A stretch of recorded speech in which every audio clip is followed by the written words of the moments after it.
Ngayong araw nga ay tumila ng ulan. Naisipan ko ngang manguha ng lubi-lubi o nyog-nyogan. Kung naaalala nyo nga ay napakita ko na siya sa vlog ko ng isang araw. Siguro ngayon nagtataka kayo kung kinakain ba talaga to. At baka nga nagtataka din kayo kung saan to nakakuha at paano. At dahil nga mabait ako ay papakita ko sa inyo. Mas maganda nga pala pag tag-ulan kasi tagtalbos nito. Sa mga oras na nga to ay sa isang pwesto lang ako pero nakakarami na ako. Dito nga pala sa probinsya kahit saan meron nito. Naaalala ko nga dati madami kaming nakukuha nito, mga isang sako. Ito nga din palang last na kinukuha ko ay pinahirapan nga talaga ako. At dahil nga maganda at malaki to, hindi ko na siya sinukuan. Hindi naman talaga nasayang yung effort ko dahil ang ganda at ang laki nito.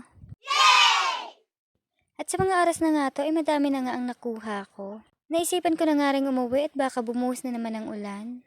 Abangan nyo na nga din ang part 2 ng video nito dahil ipapakita ko ang luto nito at kung paano. Hanggang dito na lang muna nga to at magpapaalam na muna ako.